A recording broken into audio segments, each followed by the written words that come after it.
Welcome to the Scale Model Club, and on this week's show, nice.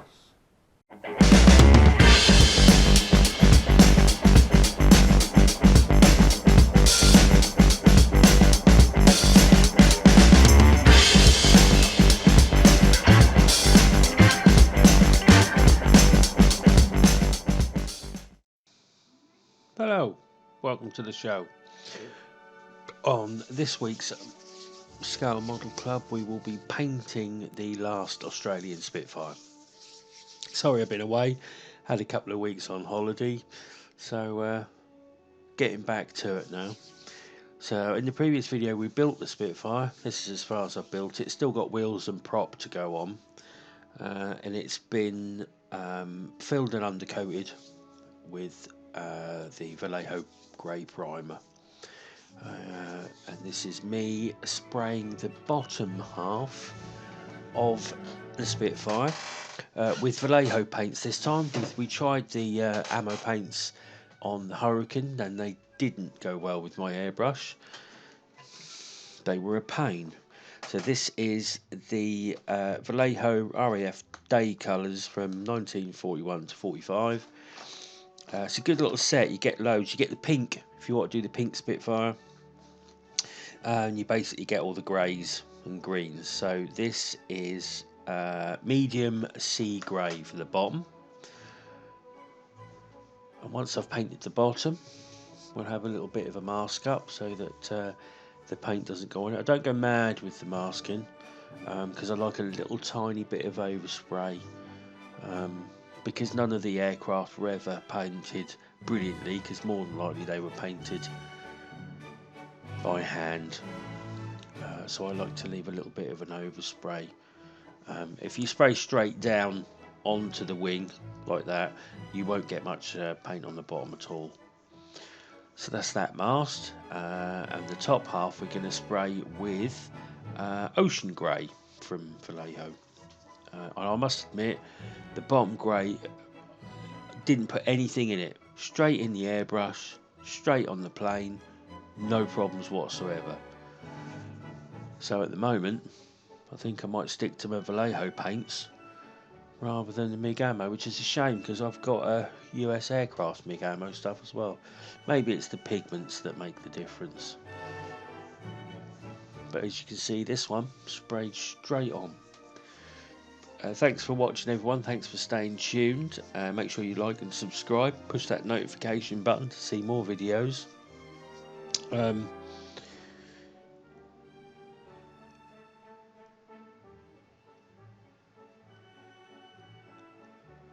So that's the grey.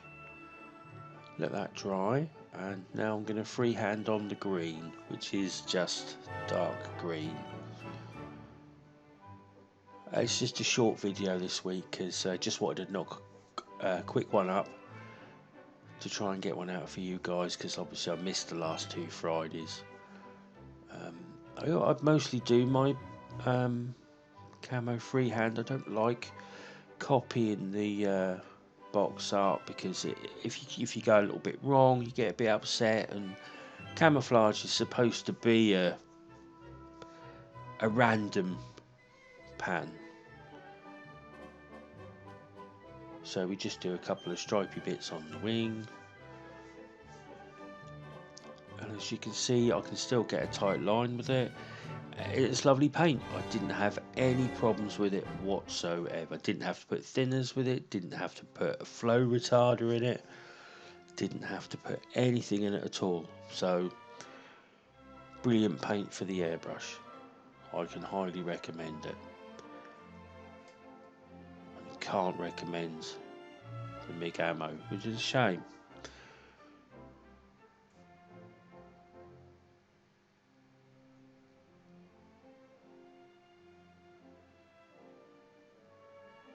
Hope everybody's still well,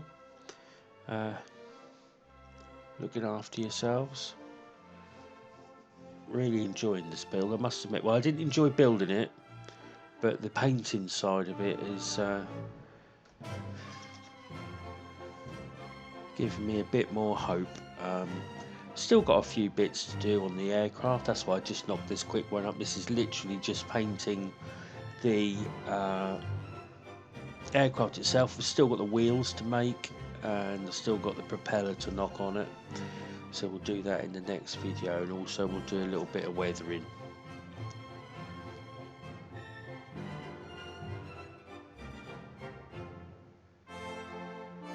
Now what I didn't show in this is when I looked at that, I thought that it was a little bit on the stripy side, so I did go over with the ocean grey again, just to shore up, just to tighten the edges up a little bit.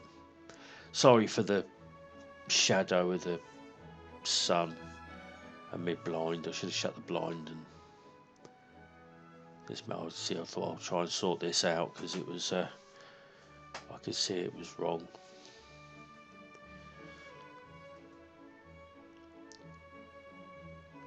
One of these days I'll get professional at it, and you'll all be able to see what I'm doing, and I won't have shadows and all the rest of it, but I'm still just an average guy doing some average modelling.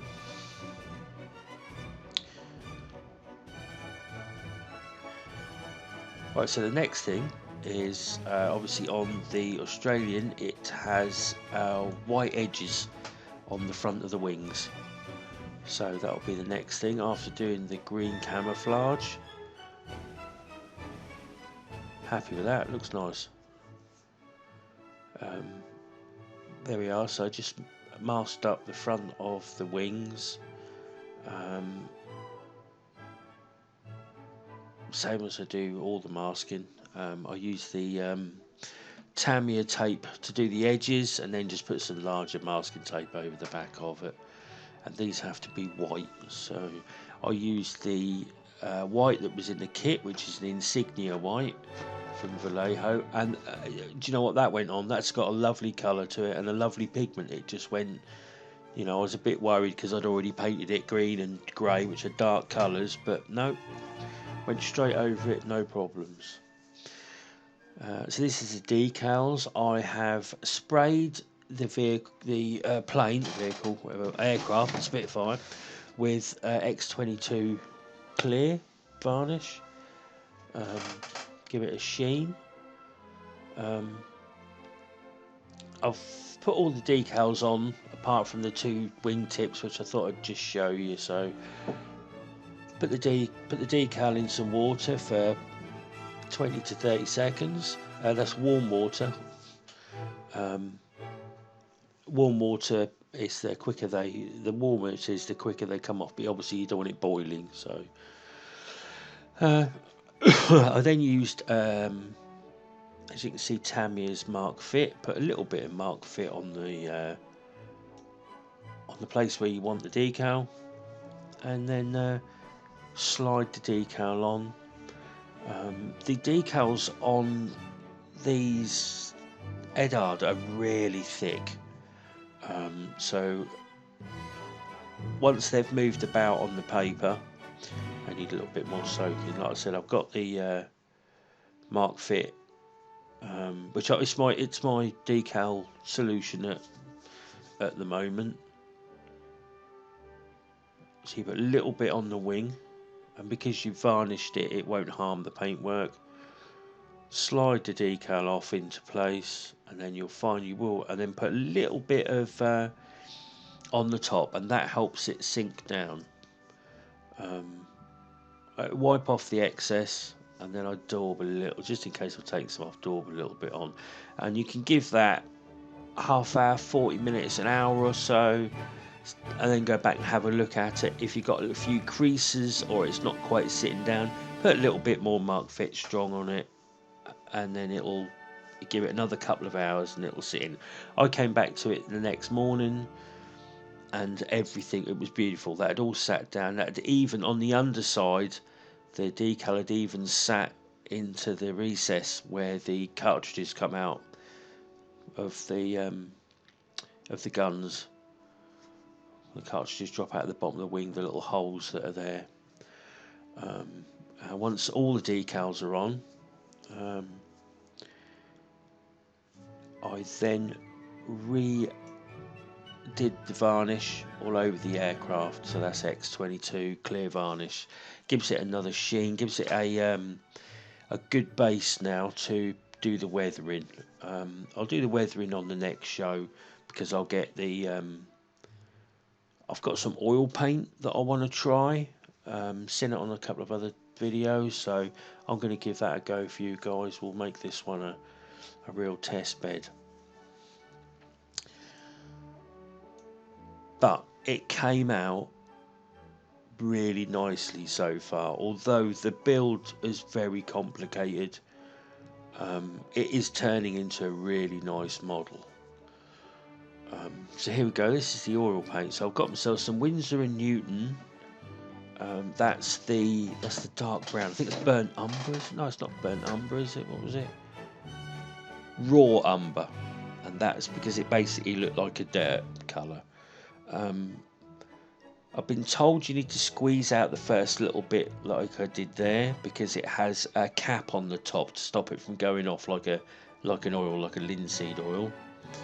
Put a little bit of paint in the pot there, put it with some thinners, and mixed it up, and I'm hoping to get it to the consistency of a wash, so it'll be quite dark in colour but not thick, so very runny. So I did a couple of little testers there, as you can see. Let it run down, put it in and let it run down the pot, and I decided there wasn't quite enough colour to it, so I've put a little bit more, nicked a bit more